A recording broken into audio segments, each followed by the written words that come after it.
Test 1, 2. Okay, thank you, Dujipa. So I'm going to start from where Dujipa left. And I'm going to focus more on assessment and the principles and even more so the pitfalls in relation to the early phase of learning in the curriculum.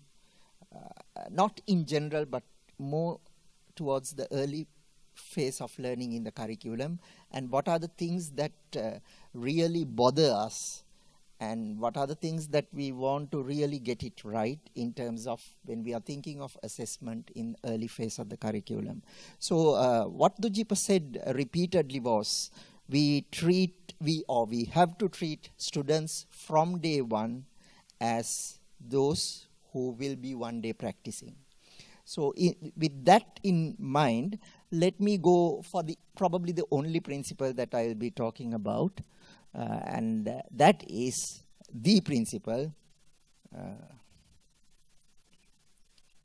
We have to assess the student and not the phase. So it may be the early phase, but that is in the background. But what we need to assess is the student, not the phase. So why I say this, I think you will come to realize it as I go along. So what do I mean by this is that the theoretical framework for assessing the student but not the phase comes from this activity called blueprinting. So an assessment blueprint will essentially, if we do it right, inform us that we are not confined to a phase. So why is it so that blueprinting will help us? Because that will ensure that the assessment has sampled the closest approximation of the curriculum. And the curriculum curriculum that will promote the development of a future practitioner. Not the curriculum that will teach the basic sciences in the early phase of the curriculum. Right, how to do it? I think Dujipa also showed this, but let me go a little bit more detail on this and especially talk of some of the pitfalls that we may have to avoid if we are to achieve what we want to achieve, that is to assess the student with a view to developing a practitioner rather than assessing the phase, the early phase. So blueprinting is a simple grid where, of course, it can get more and more complicated, but it's basically a simple grid where the rows are the different parts of the content that we teach, and the columns are the different learning outcomes or competencies that the students need to achieve. So we can fill this grid with lots and lots of exams or assessment methods. For simplicity, let me keep this blueprint confined to two assessments. One is the OSCE, one is the MCQ. But of course, it can, as you may see later, of course, it can be much more complex and much richer with lots of assessments. But if I now confine myself to OSCE and MCQ, I can fill with the OSCE certain learning outcomes, but certain learning outcomes may be better assessed with an MCQ or a written type of exam. So that is my entire curriculum. How am I going to assess? Right. So mind you, all these can be basic sciences. There will be basic sciences related to all these. Right? So I'm in the early phase of the curriculum. And then if I want to, let's say, set an MCQ paper, I can forget about where the OSCEs are, so I can score off the OSCEs, and then I have to make sure in my MCQ, everywhere in every column that MCQ has been included, I have to set an exam question and include an exam question in the exam, as well as I have to set at least one question in each row. Of course, the number of questions can vary depending on the importance of a given row or a given column in the curriculum. So, of course, when I do that, why I do that is because I won't be able to assess everything that is stated here. That will be too much. So I need to sample. So this is my sample. So I'm not going to assess everything, but I'm assessing only a sample. So that is very basically blueprinting. So when we do this in the early phase of the curriculum, here are 3 pitfalls that I have seen, and I have seen people deliberating and discussing all the time as to how else to do it. So let me go to the first pitfall. And the first pitfall is this. We are basic sciences. There are other parts in the curriculum to look after the other things. So let us only concentrate on this. After all, this is the only period that they learn basic sciences. That's a typical explanation, at least in the past. So you forget about rest of the blueprint and then blueprint only this. However, as Dujipa mentioned, we have to, even if we keep to that argument, we have to realize, or we have to keep in mind, that we are teaching basic sciences for them one day to apply as practitioners, right? So in that case, should not we be training them to apply the basic sciences that we teach? In that case, at least, shouldn't we show some relationship with practice in our teaching as well as in our exams? So in that case, why only MCQs which only assess pure basic sciences? At least can't we assess a little bit of decision making, and then we will avoid, we will then uphold this principle and avoid this pitfall. So then we are assessing the student, thinking about the student as a practitioner.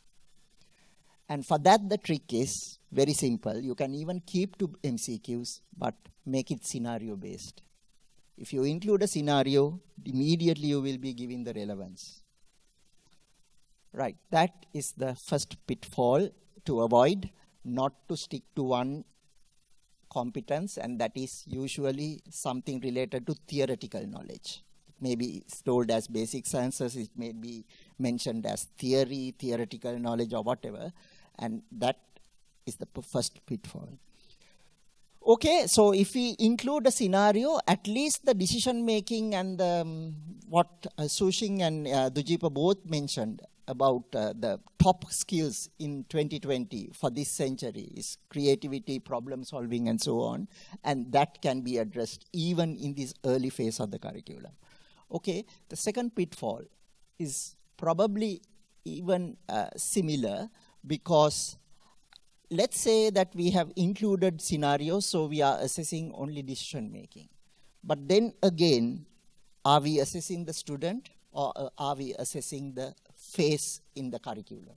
We are still probably assessing only the phase within the curriculum. If we want to go beyond, probably we may have to use a different toolkit of exams. For example, we can, if we include an OSCE, we can assess a lot of other competencies like clinical skills, communication skills, along with decision making, which may also be complemented by MCQs. But those are not the only two exams or methods that we can use. We can use workplace-based assessment. We can use other forms of written exams such as script concordance test or extended matching items. We can use projects. You can use student presentations. We can use assignments. We can use portfolios. So all that will complement the, if we are only using MCQs, all this will complement MCQs. And then we will assess the student as a future practitioner rather than a student in early phase of the curriculum. Because the students may be in the early phase now, but we should look at them as future practitioners. And then we will be essentially training them for future practice. And mind you, if you do this, you are not training them and assessing them for future practice, but also you are assessing your basic sciences more strongly. Because if a student can do an assignment, give a presentation, assess in the answer a script concordance test using basic sciences, obviously he or she will be knowing basic sciences in a much more deeper way. Now, workplace-based assessment, of course, that would be the best practice if from day one, if a student can visit wards or visit clinical settings. But even if that is not the case in most cases, workplace need not be always the hospital. A laboratory can be workplace. A community can be the workplace. So anything where the students will do their projects together. Right. The pitfall number 3, and this is my last pitfall for this discussion. Also, there is the tendency, okay, we are using different methods, but let me use the OSCE only for clinical care.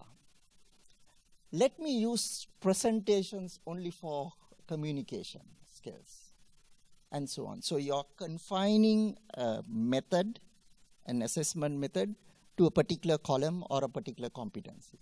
Well, then the problem is you're not making the best use of that assessment method. Because that assessment method, let's see the OSCE, for example. OSCE can be used to assess clinical skills, communication skills, decision making, and so on. But if we only keep the OSCE within one competency, then we are losing a lot of information that we could have got about the candidate. So to avoid that, well, you can use multiple methods within a column.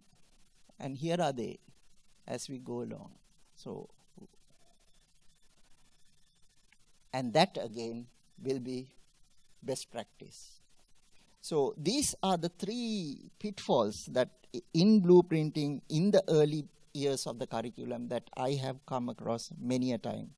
And if we can avoid these pitfalls, I think the expectations that both Dujip and Sushing raised of taking a early phase curriculum to the extent that it can go can be realized.